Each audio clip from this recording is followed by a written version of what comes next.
Blog Talk Radio.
Like Fat Albert. Hey.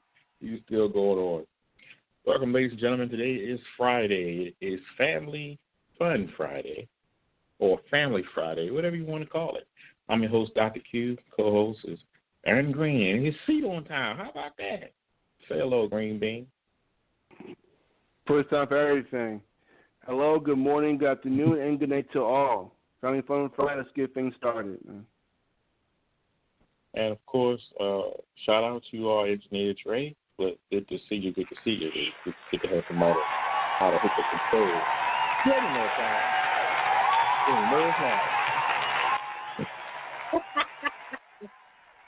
Oh, boy. Well, as we do on every Family Fun Friday, we try to give you information that's pertaining to family, society, and such. So, and I did get your emails about fact and fiction.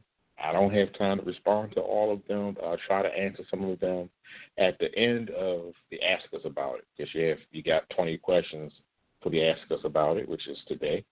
And if I have some time, I'll knock on the tack on those 5 questions. So it'll be 25 Ask Us About It, I guess. Well, 5 fact or fictions. And I'm sure they're from church people. Tell them about heaven and hell. Everything Donald Trump talked about during his presidency, when everybody said he was a liar, he was telling the truth. Even last year agreed that Donald Trump was telling the truth. There's the situation of what to do pertaining to your privacy. We're also talking about the what do you call it? Fake news. All of that was part of the mix.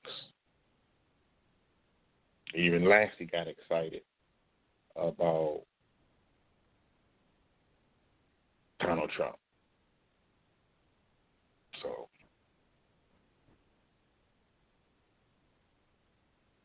Now, what Donald Trump said was that the social media, Twitter and Facebook, was creating havoc across social media, getting everybody riled up and energized off of the delusions of whatever the nonsense was. So everybody was all geared up. So when Donald Trump would say something about fake news, everything about fake news would go across social media. If you said something about Nancy Pelosi, everything Nancy Pelosi would go across fake news. And it was geared that way. The reason why Biden won the election is because social media did the same thing with you all. Everything that you do on your cell phone, Twitter, would send a hashtag about it. You went to Walmart? Okay. Twitter finds that you're at Walmart. I'm going to send you something pertaining to Walmart.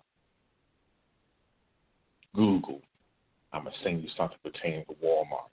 In fact, sometimes you'll just open up your browser and it'll say, how was your trip to Walmart?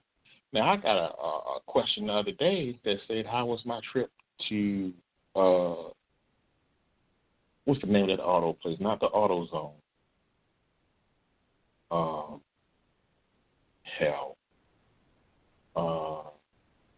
Advance Auto. How was my trip to Advance Auto? And I said, well, Advance Auto? I ain't been to Advance Auto, but I drove by it, and it just happened to ask me questions because I passed by it. I didn't go inside. I didn't park at it. It was on the route as I passed by. I was on my way to something else. I think I was going to a Wendy's or something, but there just happened to be an Advance Auto nearby. So I didn't answer the question because I didn't know what they were talking about until I got the advisory yesterday. So now, on top of that, if that's what Twitter does. Now, Facebook, they one-up it. Facebook tracks all of your information that you do on Facebook, and they also track everything you do off Facebook. So this is what you got to do. I mean, not only is Facebook monitoring your phone calls, every app that you played on your phone, every website you've gone to, and they compile this information. So the first thing first, I see Green's over there. Did you know about all this information, Green? No, damn it. A little bit, but not much. So those of you at home, you have to go to your Facebook account, go to settings, go to, I think it's better for me to do it so I can make sure I'm giving you the right information. You go to Facebook. Because on Facebook sometimes I get so confused sometimes. I'm still learning, gentlemen. I'm a social media person. You click on Facebook to open it like everybody else. Then you hit your settings button, a little menu bar. Then you go to settings and privacy, hit settings, and one of the headings is going to say account settings, then it's going to say security, then it's going to say privacy, and it's going to say your Facebook information. Now, under the heading that says your Facebook information, the third item down should say off Facebook activity. So you want to tap on off Facebook activity.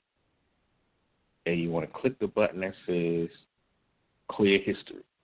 Now, before you hit clear history, if you look at the top that says your off Facebook activity, you're going to see a whole list of all these apps, all the games that you played, Boggle, Tetris, Sudoku, whatever it is that you do.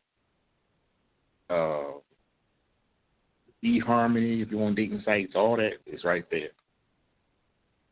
Even Blog Talk Radio is on there if you're listening to the show. And I think this is a big invasion of your privacy. I don't see what the purpose would be for that. So you click clear history, delete all of that so you don't have nobody to send it to. Then you click on more options. Then you hit manage future activity. And you confirm if you want to manage future activity.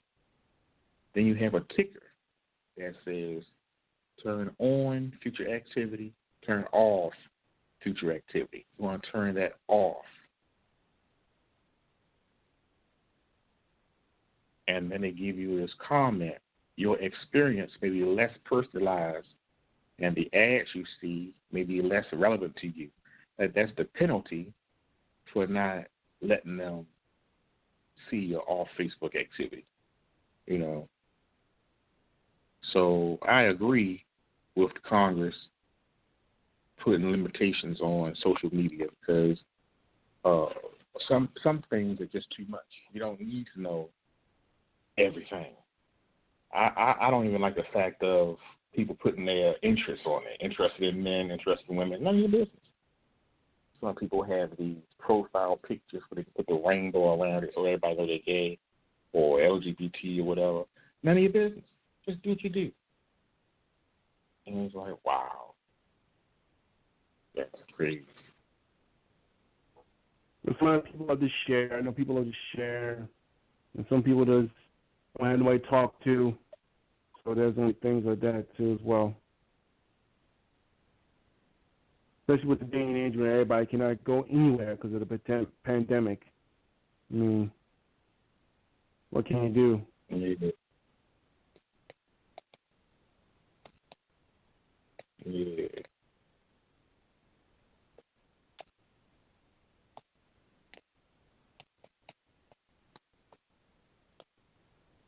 So, in other news, the job where I told you they was talking about go home and call you when we see you and all that mess. So I said, okay, you do it. So I'm tired of the bullshit, you know. So about 10 minutes before the show starts, I'm getting all these phone calls. Now, people who know me not to call me after 6 o'clock because I'm preparing for the show. Now, Green can call because that is probably show related. Miss Brooks can call because she probably got something to tell me about no show. Cody can call. Dre know not to call because if Dre call, he called to tell me he ain't going to make it. So these are all the things people know not to call. Push come to shove, if you have to call, I'm definitely off the phone by 6:30 because it takes me a good 20 to 25 minutes to queue up everything on my end. And if you're late queuing up, you never know what kind of mess the VCR system is going to go through. You can't dial in, you can't log in, you can't hear, you get static in the line, you know, all that nonsense. So, yeah. And take a back seat to the radio show. So, I'm sure I did get a text message that you can come on in Friday. No, I'm not coming in no Friday. Too much up, down, up, down. I'm off Thursday, come back Friday, be off Saturday. No, I'm not zigzag. I'd rather come in Tuesday and just start the weekend if I decide to come back at all. That's still up in the wind. So,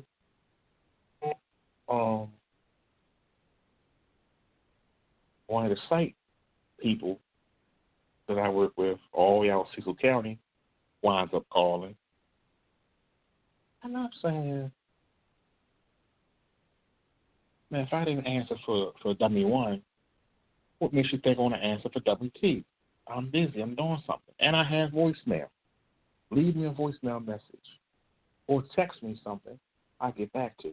If you don't leave a voicemail message or you don't leave a text, then obviously it's not something that needs my immediate attention. I get to you around 9:30 after the show goes off, you know.